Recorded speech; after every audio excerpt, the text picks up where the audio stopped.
morning, biddies. How are you all? Appreciate you being here. No, there's no one here.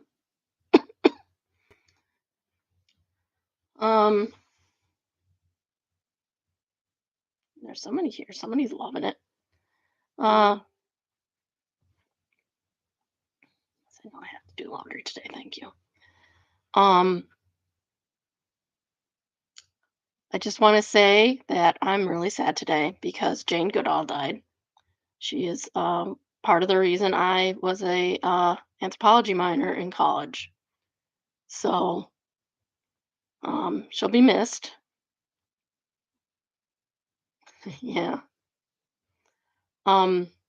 Oh, I got this lovely Dolly shirt yesterday, Dolly, but she did not protect me from wrecking my car the other day. So that was bad. Shame on you. She's not a god, she's just a queen. Let's see what else. Um, anyone in Oh, you can watch the stream from yesterday and get that.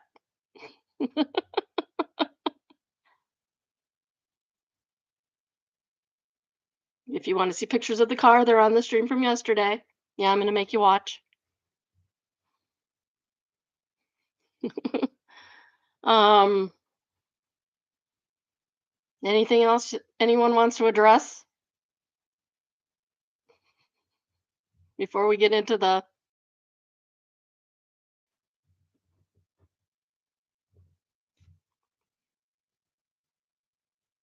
I'm gonna look up Gorillas in the Mist and see if I can watch it maybe this weekend. Okay, I guess we'll get into the Reddit read.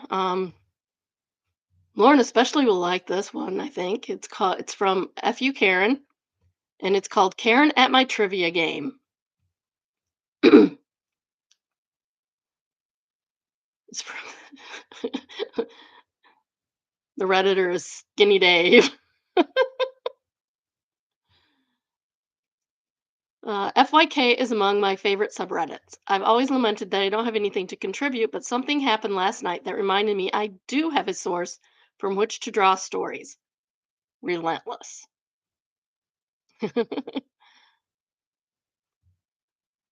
Relentless is a trivia team. Since 2010, I have had a part-time gig as a bar trivia host. Since 2010, I have had a part-time gig as a bar trivia host. Those days, I only host once a week. Wednesday nights at a local non-chain restaurant. It's a great gig. It's a busy game. 20 plus teams and 100 plus participants and actively listening on non-playing audience. Mostly regulars, and generally regulars are well behaved and don't cheat. New teams catch on to the level of competitiveness and a general aura of the game pretty quickly. Even so often, however, comes a team that isn't as pleasant as the vast majority of trivia players. At my Wednesday show, that was Relentless. That's their team name. I have no desire to hide it. I don't know any of their names, so no risk of outing anyone. If they stumble upon this post, great.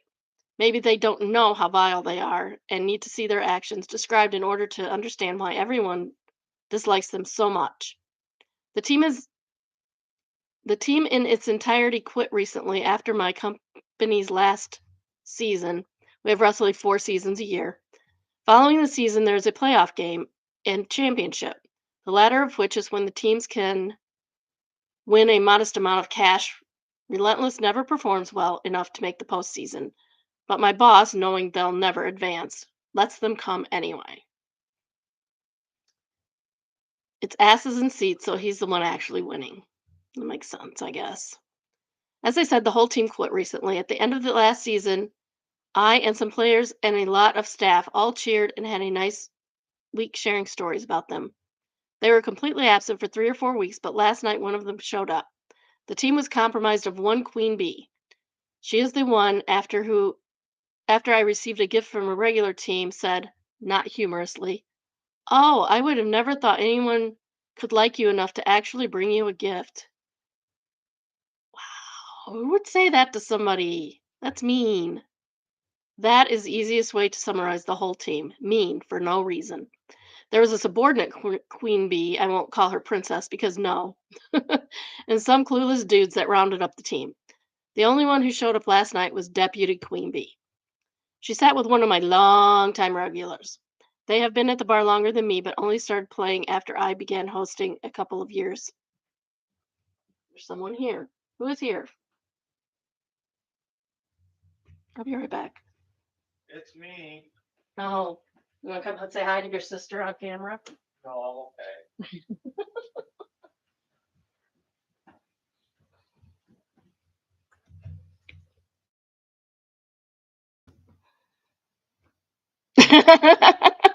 Lauren says hi. Oh, where were we?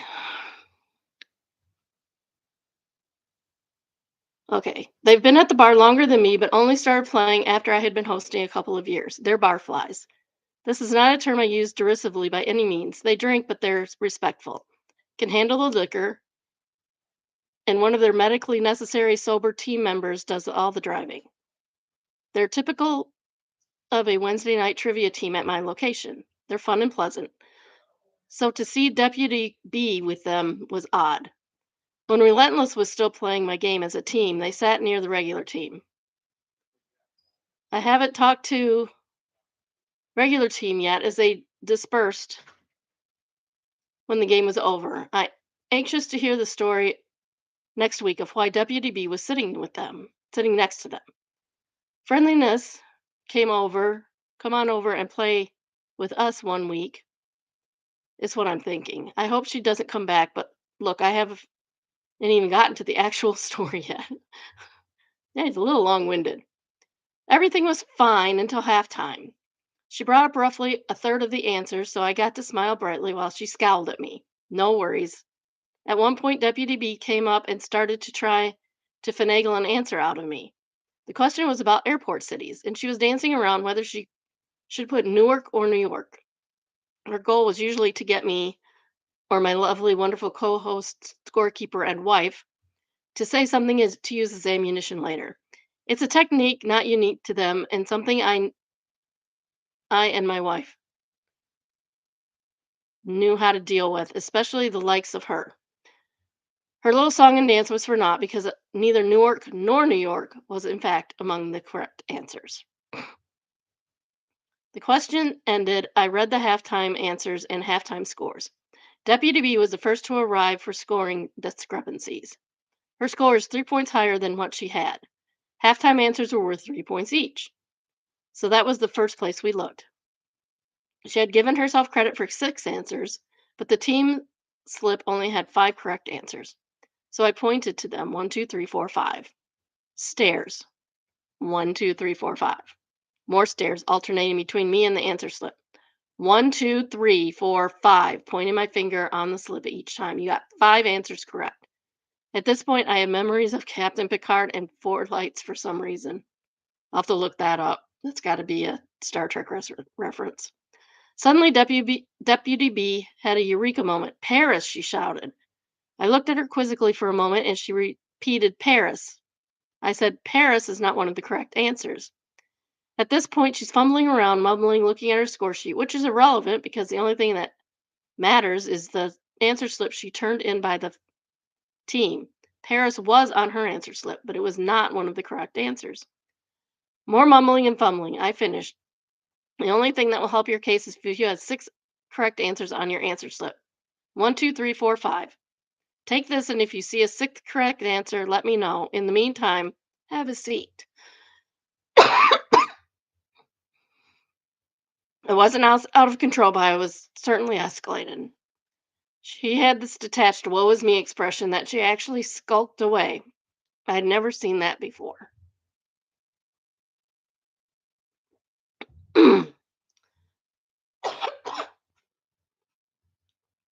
I don't thrive on this sort of conflict these days, though, with just gesticulates wildly in all directions, everything going on in the world. It's good to let off a little steam. I have other stories about these folks and other trivia tales, but this is the one that's fresh in my mind. When I let someone get to me like that is not great customer service, but I'm willing to allow myself a pass when it's somebody who legitimately goes out of their way to make other people unhappy.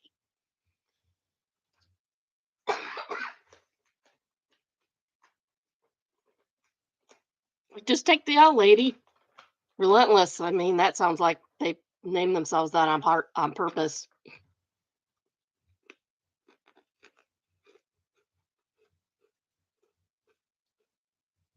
Not common is people like being right, but not all have the grace to accept that they aren't. And that is true. Guilty is charged sometimes, I think.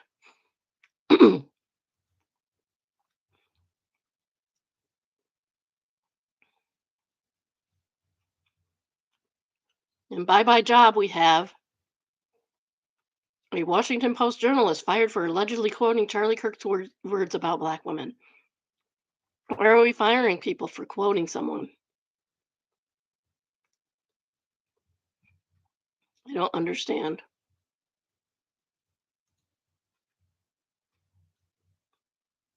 Like I said, I don't read these ahead of time most of the time.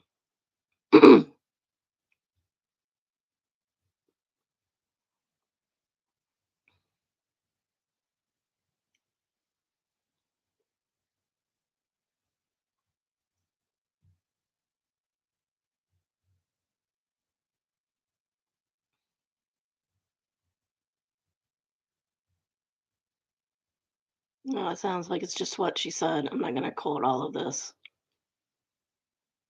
Oh, the quote she said was black women do not have the processing power to be taken seriously. You have to go steal a white person's slot. And Charlie Kirk said that.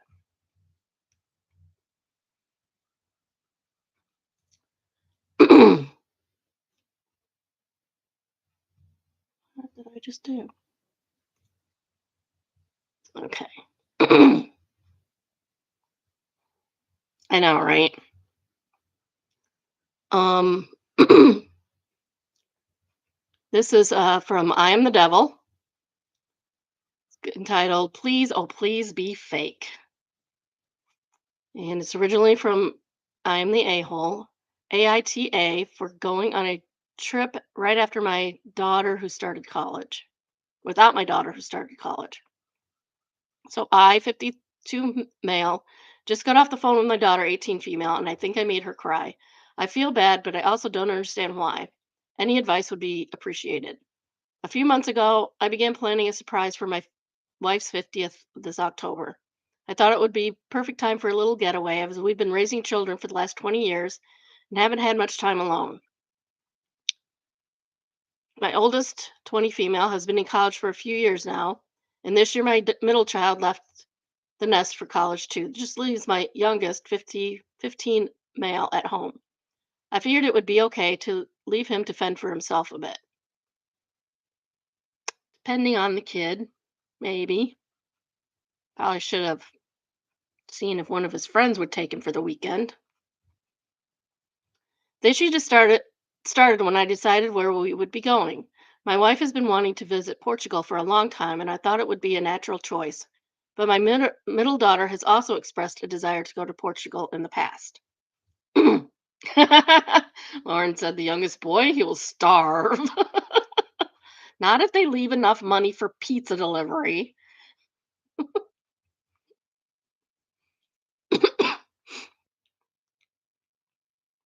My middle finger, my middle finger.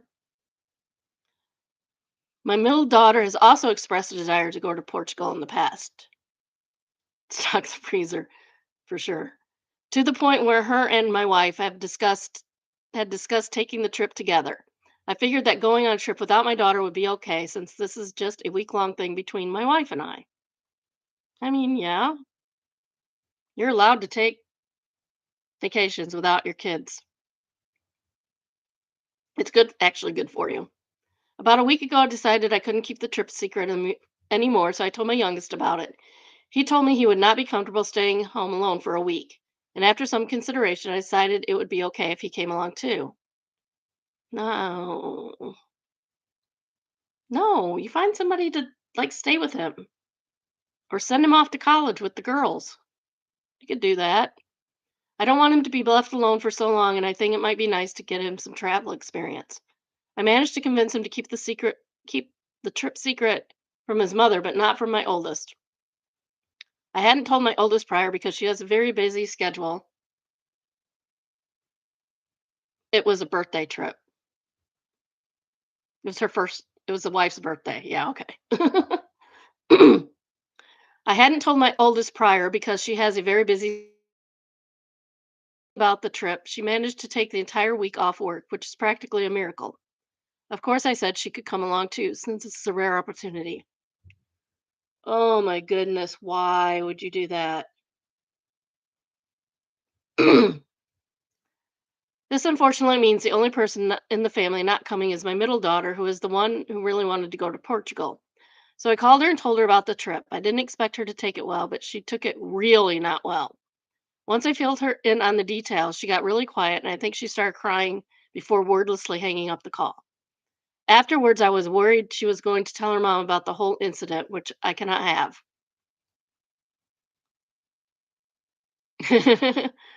I really want to surprise her with this and to remind my daughter that it's a secret. I messaged her, good to chat again. It's a surprise, so don't mention it to mom. Love you. The trip is happening right before her midterm week and she's out of state, so there's really no way she could come along. I just hope she'll come to her senses and calm down.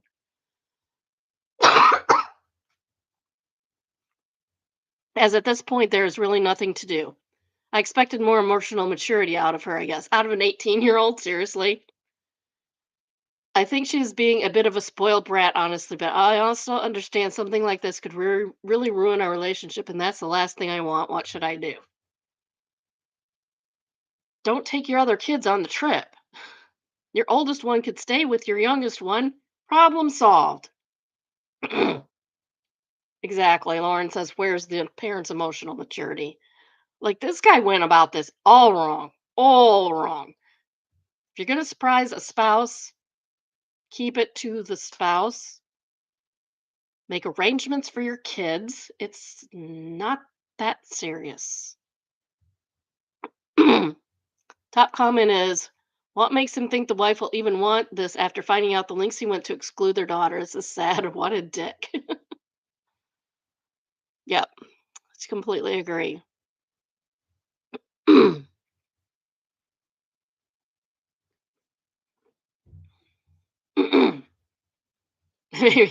Well, that's possible that they're all terrible and don't have friends, but like I said, the oldest one now has a week off. She could stay with the boy. Problem solved. Mom and dad get to go on their trip. And the middle child, who always feels left out anyway, right, Lauren, will not feel as left out. But going somewhere where your kid has said, I want to go, I want to do this at some point, um, is just terrible parenting move. Terrible parenting move. I don't know why we do that. Like, go somewhere else. Go to Spain, go to France, go somewhere, anywhere else but the place where your kid wants to go. Seriously. Or offer to pay for her to go on a trip by herself or with a friend if they have friends, which they may not.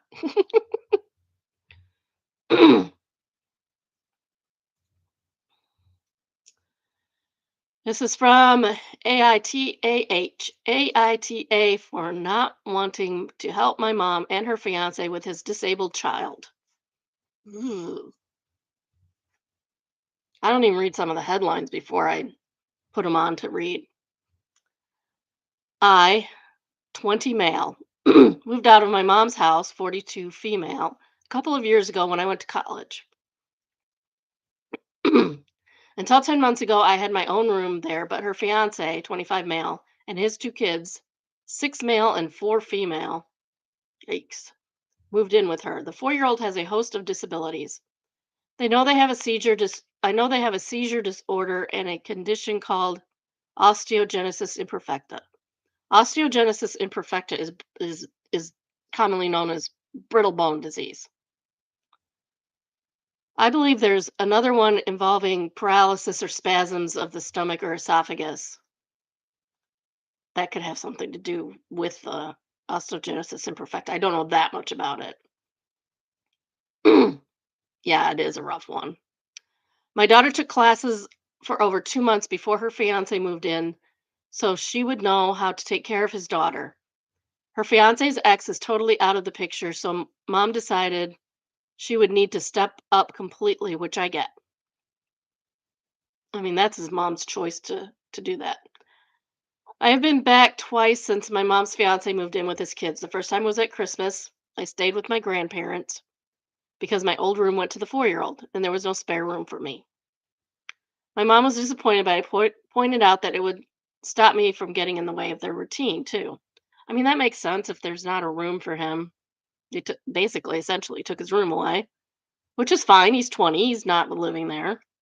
It's fine to stay with the grandparents in the area.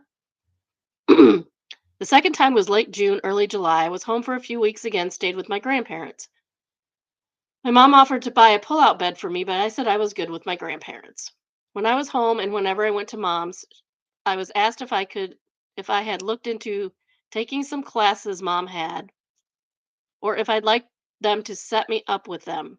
And I said no and asked why I would need to take them. Um, no, the fiance's 45 male.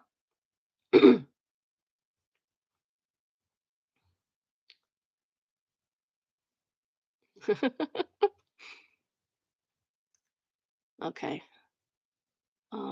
I said no and asked why I'd need to take them. Mom said she hoped I would want to help with them. She said it would mean I could step in and if an emergency came up, and I told my mom she'd be better to find someone professional for that because I was not taking on that responsibility. Her fiance asked if I was just never going to stay at the house, and I said yes. I told them I would have zero privacy if I slept there, and it wouldn't benefit any of us. I pointed out how they'd be so busy anyway, that I wouldn't have time with my mom that much. And I'd get just as much staying somewhere else and planning ahead of time to visit when she's not super busy. I mean, that makes sense. This kid seems to have his head screwed on.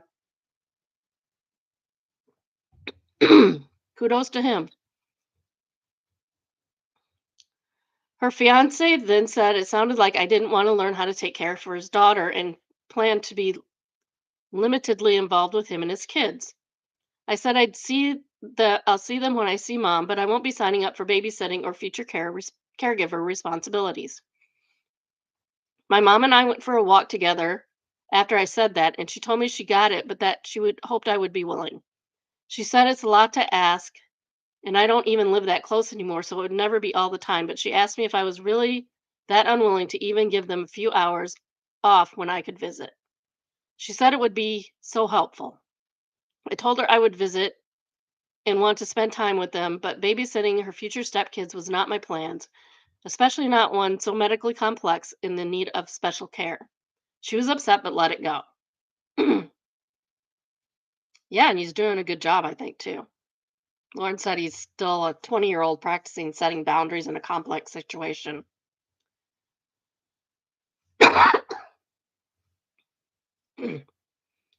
Her fiance is holding a grudge about it. He brought it up to my grandparents when Christmas was brought up. They said they got the feeling he was so annoyed that they gave me a place to stay during my visits because it gives me an excuse not to get closer to his kids and therefore be more willing to take care of his daughter. AITA. No, not at all. Um, he did not sign up for this. Just because his mother married this guy with a disabled child doesn't mean that he, and I mean, there's a huge age gap there, 20 to 6 and 4. Huge age gap. He's never going to be close to these kids. They're his step siblings, but they're not.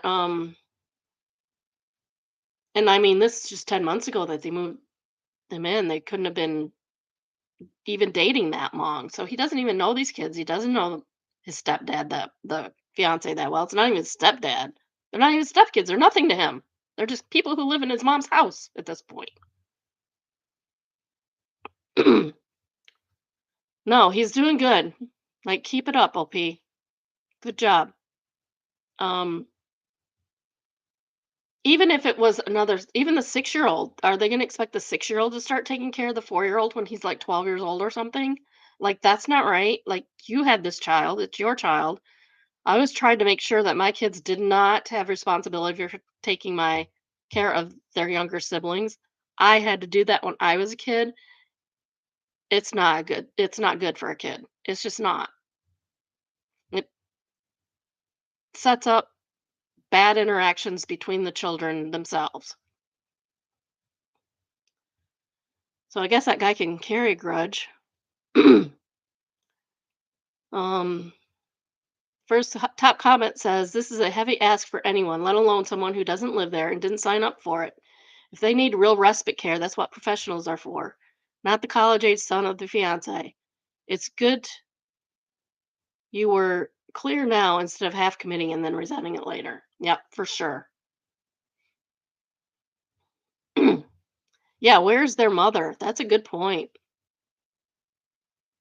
Did he say anything about her?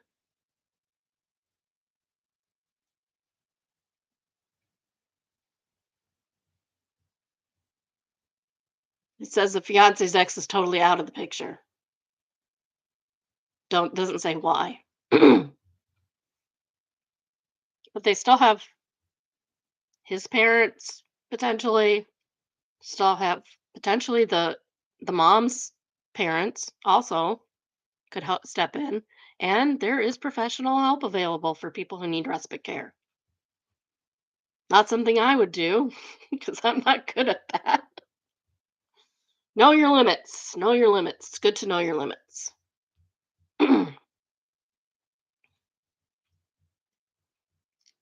um, so if you haven't already, please like and subscribe, turn on your notifications. I try to go live at least 4 times a week, usually about 10 in the morning.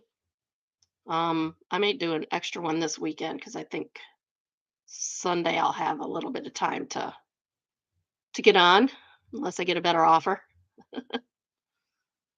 Our next one is, am I overreacting for leaving my friend's wedding reception early because they forgot my dietary restrictions? I, 30 female, I'm a vegetarian, and my friend, 29 female, getting married, knows this. When I RSVP'd, I checked the vegetarian option box. At the reception, when dinner was served, my plate came out with chicken.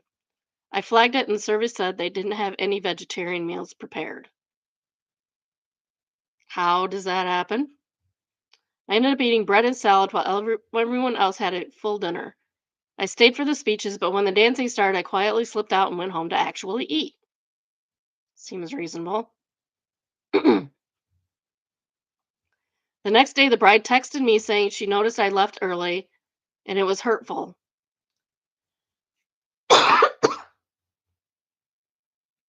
I told her honestly that I felt excluded and hungry all night. She got defensive, saying I was overreacting to food and should have just enjoyed the moment. I don't know about you, but when I'm hungry, I can get a little hangry, and it is not enjoyable for me. So I would not have enjoyed that moment. And she checked the vegetarian option. She told them ahead of time. Why was the plate not made? That's insane. Now I feel guilty and upset. Am I overreacting? Over did I?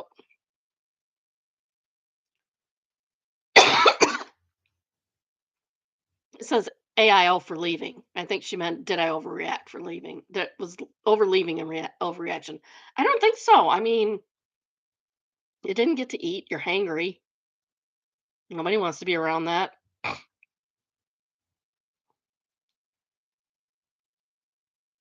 Yeah, but there was only salad and bread. I mean, it sounds like there wasn't even, maybe even like if they had green beans, maybe there was bacon in it or something.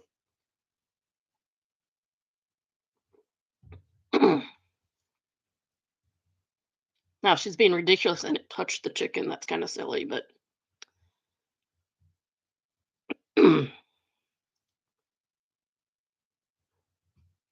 so anyway, yeah, I don't think she's overreacting. I think that was a perfectly reasonable thing. Why is the bride making such a big deal about her leaving when she didn't even bother to feed her? I do always try to make sure I have options for people when I host something. And it's possible she didn't know anybody that she was even sitting with too to like give off their plate, as Lauren's suggesting.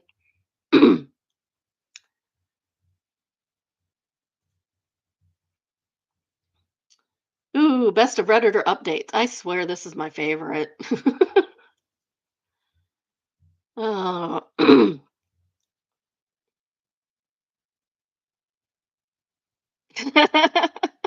did you even have any veggie people at your wedding? You probably did, knowing your crowd.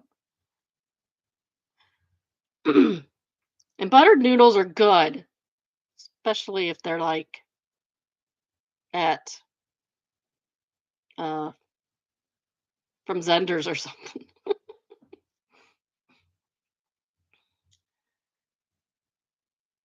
Oh, okay.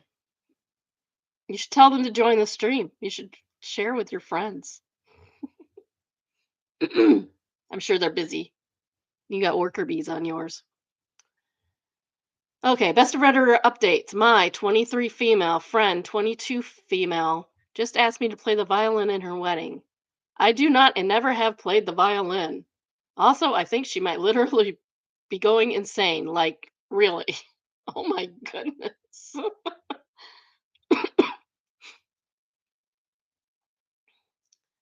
Yeah, that sounds like a thing.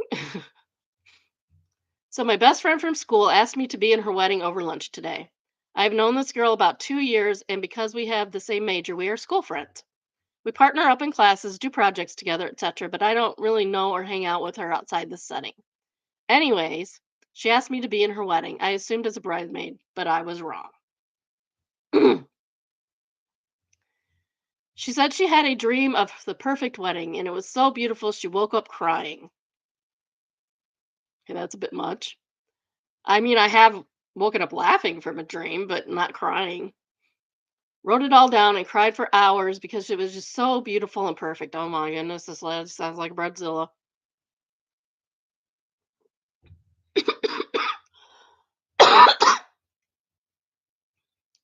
Cough is getting better. It's still bad.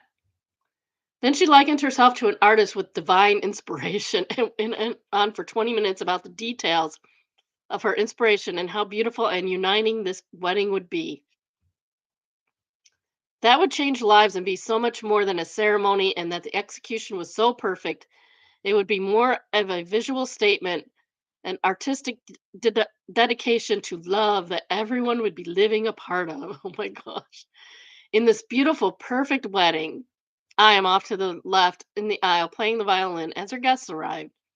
In a long white gown, feathered and beaded and soft and very romantic. I'll know it when I see it. Sure sounds like something was going on with her. I laughed and told her that I've never played the violin before, and as such, I may have a hard time performing for her guests.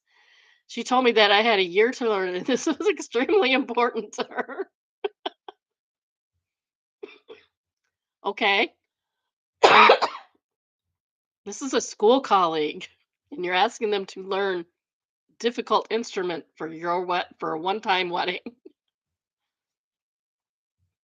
I looked at what I could of her beautiful wedding notes. They seemed really insane. Lots of feverishly circled or written over and over like inspect what you expect over and over and all in white, literally scribbled over other words. All in the margins, copied to big paragraphs. Okay, this sounds like brain tumor. This is reading brain tumor to me. Brain tumor. Yeah, how much is a violin? I'm not looking that up right now.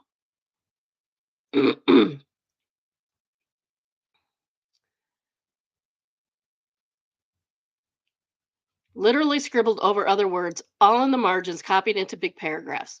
The part she showed me on my roll said, my name, violin, soft and complex, beautiful and intricate, a concerto, lots of detail. Wow, the guests.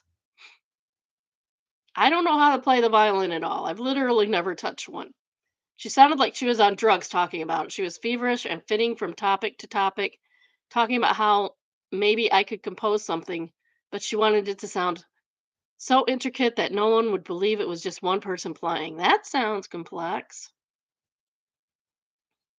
Yeah, 500 plus dollars, I'm sure, at least. It seems beyond normal bride stuff, and when I told her even if I did have a year to learn, it would be basic at best, she slammed her head on the table and said, "Stop." They went right back to her cheery, excited talk about her divine wedding. I very gently tried to refuse and told her that this wedding sounded really important and that I would be happy to try and find a professional to play for her. She just said, No, no, no, it has to be you, I'm sure of it. And then went right back to talking as if I had suggested wearing a hat to the beach.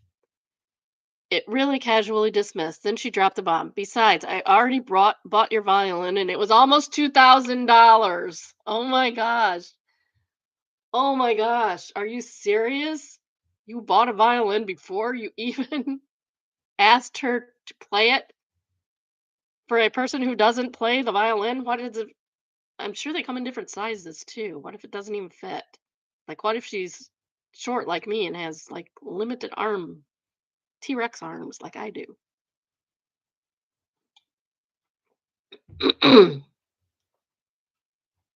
What? I don't know how to play. I told her she was being insane, but she just kept making no noises or putting her hands up and saying enough. Eventually, she talk to the hand. Eventually, she just said the violin would be here for a few weeks and that I needed to find someone that gives lessons and learn, and that she believed in me. What if I don't believe in me? She told me the worst case scenario, I get to learn a skill most people would love to learn, and if I can and I get to learn a skill most people would love to learn, and that if I do well, I can have the violin as payment. I don't really want a violin. I don't play. Then she left, and here I am dumbfounded. I guess you could sell it. I can't exactly cut ties and run. It's summer now, but we have a class together currently and three classes together in the fall, and I can only see her getting crazier about this. She's scaring me, and while she's always had a flair for the dramatics, she's never been this crazy before.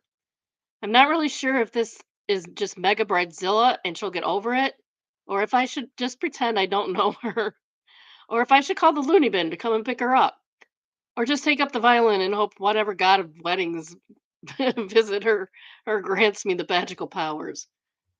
TLDR, my friend was visited by the wedding god. I must play the violin.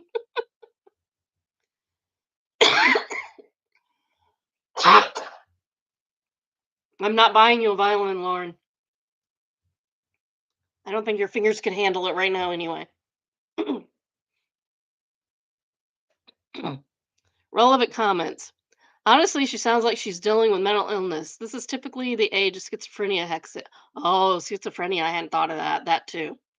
This is typically the age that schizophrenia kicks in. She likely doesn't know she has it, or nor does anyone else who loves her and can help her. If I were you, I would approach her fiance, her family, and school mental health. She is not bridezilla. She is a very sick woman in need of help. You didn't ask to be put in this position, but you are. You need to get other people involved in helping her for sure. Like, at least she needs to go to the hospital and get checked out. OP, I guess I can try. I'm Facebook friends with her fiance. I could shoot him a message. Somebody else said, I think you should mention something to her fiance or family that sounds potentially very serious. Not a temper tantrum or wrong or demand. Something is very wrong. Like I said, brain tumor was my first. Schizophrenia is reasonable too. She repeated that she's friends with her fiance and she'll. Somebody else said, I'm sure she's told him about this dream of hers. Yeah, but does she know that she spent $2,000 on a violin to give as a friend who has never played the violin and has no desire to learn? At the very least, you could contact her fiance and ask for help refusing. Say that you have tried to refuse this request, but she's really steamrolling you. Tell him that you are not going to be playing the violin at the ceremony and you need his help getting information through to the bride. I mean, that way you're getting the fiance involved with the crazy that's affecting you. From there, hopefully he can notice more crazy things that are happening to rein this girl in a bit. The downvoted commenter says, okay, she probably has illness, but why not go with it? Hear me out. Motivation can do extraordinary things is hard to come by. We normally go through life with some vague goals for to better ourselves. Progress is measured and slow. Learning the violin normally takes years, but now you have a deadline and a crazy person who believes in you. This is gold. Grab the opportunity and you can do this. When it's done, mount that violin on the wall. It will be a symbol throughout your life that you can draw inspiration from that one time you did the impossible. Yeah, no, I don't think so. No. But I don't want to learn the violin. I could give a shit about it. I have very little free time, a pretty stressful life, and I'm a full time student. I don't want to put the time in, especially for someone with pretty crazy expectations. OOP on how they're affording their wedding.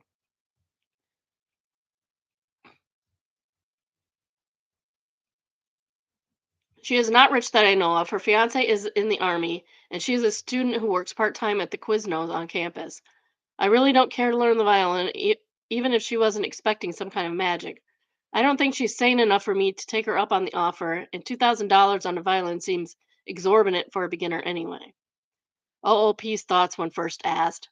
At first, it was kind of funny imagining the awkward sawing that would commence. Then it was horrifying. Then it was troubling and really, really sad. Range of emotions. Poor girl. I sent her fiance a message on Facebook. He has seen it, but he hasn't responded. I also can't believe she spent so much on a violin for someone who can't play. It says can play, but I think she meant can't play. Even in a year's time, how the F can anyone play so well that they'd fool people into thinking multiple people were playing? Is that even possible? Okay, so that was posted on June 22nd, 2014. Updated on June 24th, so 2 days later, 2014, 2 days later. Um, just reiterates their ages and said that they've been friends for 2 years. So I sent a modified OP to her sent a modified OP to her fiance. Oh, I sent a modified original post to her fiance and added after, I'm really worried because this seems pretty mentally unstable, way beyond normal for bride stuff. I got this reply on Facebook from her, not her fiance, about 2 p.m. today.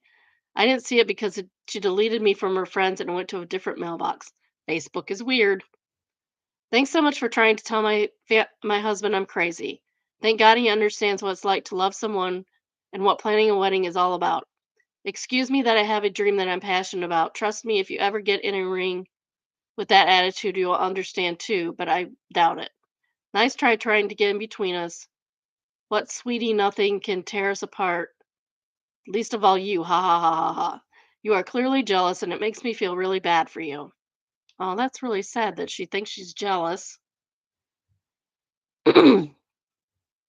And about an hour ago, I got a message from her fiance, a long message. The TLDR is that she went fucking nuts on a florist because he couldn't do her entire wedding in wisteria. The horror. Almost got arrested for making a scene at his store. He found out she has spent her financial student aid loan money for the second half of summer and the fall on random wedding stuff like my violin, and has been booking venue tours and tastings with ridiculous expensive prices. If anyone is familiar with Texas, she is looking to do her wedding in giant castle that ritzy Lake Travis part of Austin. By the huge multi-million dollar mansions. So she so he told her about the need for a budget and being realistic, and she threw an epic effing fit. At this point, she left and went to her sister's house. I messaged I can't I messaged him back saying that she may be bipolar in a manic state and to ask her sister to maybe get her to a doctor, but he was more upset and focused on being hurt about what she said to him about the wedding than her. She threw a right little tantrum and accused us of sleeping together. These people who are Facebook, like distant Facebook friends. I told him that needless to say, I would not be playing violin at their wedding, and that I was sorry for any trouble but I really did think I was the best. He seeks some mental health for her. He said, "You made your point. You don't need to rub it in. I can take care of my family." I told him I understood and wished him the best. I guess this is that. I didn't see her in class today, though, and it looks like she won't be coming back for fall unless she has a plan to get more money. That's really sad. Thank you for the help, everyone. I really did appreciate a having a few hundred friends in this. TLDR, no one will stand in the way of the wedding god. The show goes on, it would seem. Son, Wisteria, and one violinist. Commenter, we demand the long message from the fiance, please. No, something tells me, feels kind of sleazy about doing that. I can understand that. I did the update, but there's a difference in me telling people the outcome and what happened in a message. I don't know. It seems sleazy and there's details I'm sure he would be embarrassed to have out there. She made a scene and spent all her money earmarked for school. Use your imagination for the rest. Another commenter, hey, when you described violence or solo, I also imagined it with wisteria everywhere. That would really have been quite lovely. You handled this as well as anyone could in your position. It sounds like the husband is in denial and isn't going to be able to deal effectively with her mental illness issues anytime soon. But it's not like there's much else you can do about it. At least you'll be spared the awkwardness of having her ask you about your violin practice every day in class, though. In short, you did good. Thanks for the update. OOP. Apparently it died. Yeah, apparently it dies too fast or something to be used in weddings. Or maybe he just didn't want to deal with her. I don't know. And somebody else says it's not as if wisteria is grown in a greenhouse and available any time of the year as more popular hothouse flowers. The wedding for wisteria blooming naturally is a couple of weeks in spring.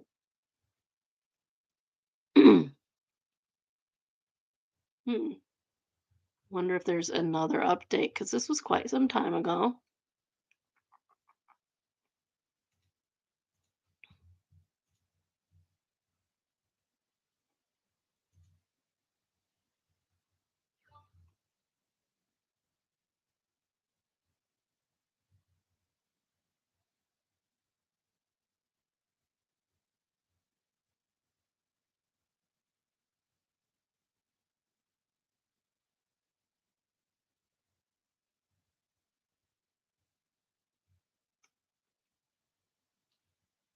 Looking through her posts.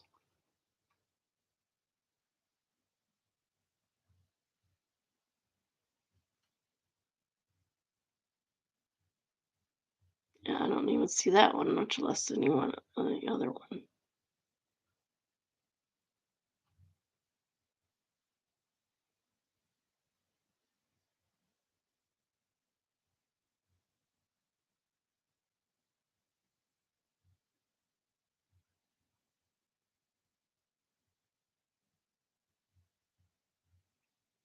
Yeah, it doesn't look like there's any other posts. She got some weird stuff on there. So anyway, that was unrealistic, and that girl does need some help.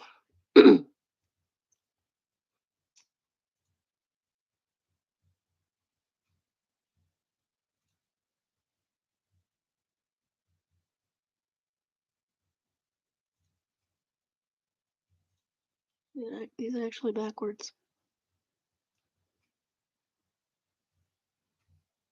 All right, last one for today. We'll end on malicious compliance. Um, the boss looked like a fool, courtesy of me. I worked as a recruiter for a temp agency when I was young and fresh out of college. The manager of the agency was a total micromanager and wanted to say and absolutely everything. She she micromanaged everyone so badly that she wanted to proofread any emails that my staff member was sending externally. She also wanted to be CC'd on every single outgoing external email. One day, one of my coworkers got a response back from an employer who gave some positive feedback about the email she wrote. Our manager made sure to reply all and take credit for the email and explained she oversees all outgoing emails. A few days later, in a staff meeting, she made a point of saying that she should get credit for any feedback the agency receives since she proofreads everything. It's kind of weird. The thing is, this manager was not well spoken or smart, and not even a particularly good writer. I regularly spotted the issues with her sentence structure and use of commas, but I just didn't say anything. One day she is proofreading one of my emails that will be going externally to an employer who pumped a lot of money into our agency. I was stating in the email that I thought so and so was a great fit for their vacant position based on so and so's past experience. Miss Manager comes to my desk and tells me the email looks good except it should read past experience. P So instead of past, PAST experience, she wanted it to read past, PASSED experience. I told her that was incorrect and she told me I was wrong, and she knows the difference between the two words. I wasn't in the mood to argue, so I wrote it as past experience, PASSED, and CC'd Miss Manager on the email. My employer writes me back and says, as an employer who hires people on printed literature, they wanted to correct me and let me know it's actually past experience, PAST. That's where malicious compliance kicked in. I hit reply all and thanked him for the feedback and explained that my manager values all feedback since she proofreads all the outgoing emails, and she was the one who insisted on writing past PASSED experienced. The next day, she announced she's no longer wanted to proofread any external emails and didn't want to be CC'd on them any further. Malicious compliance put that witch in her place. So yeah, I guess if you're gonna proofread other people's emails, make sure you have the correct um, spelling, grammar, punctuation, etc. yourself, because that's embarrassing. Oh, well, that's all I have for today. I'm trying to add one extra read a day, so that building up to like 20 or so a day. Um, and if we get more people in a live chat, it'll go longer because we'll be, you know, chatting and having polls and stuff like that. So, bye, biddies. Have a good day. Love you all. Take care.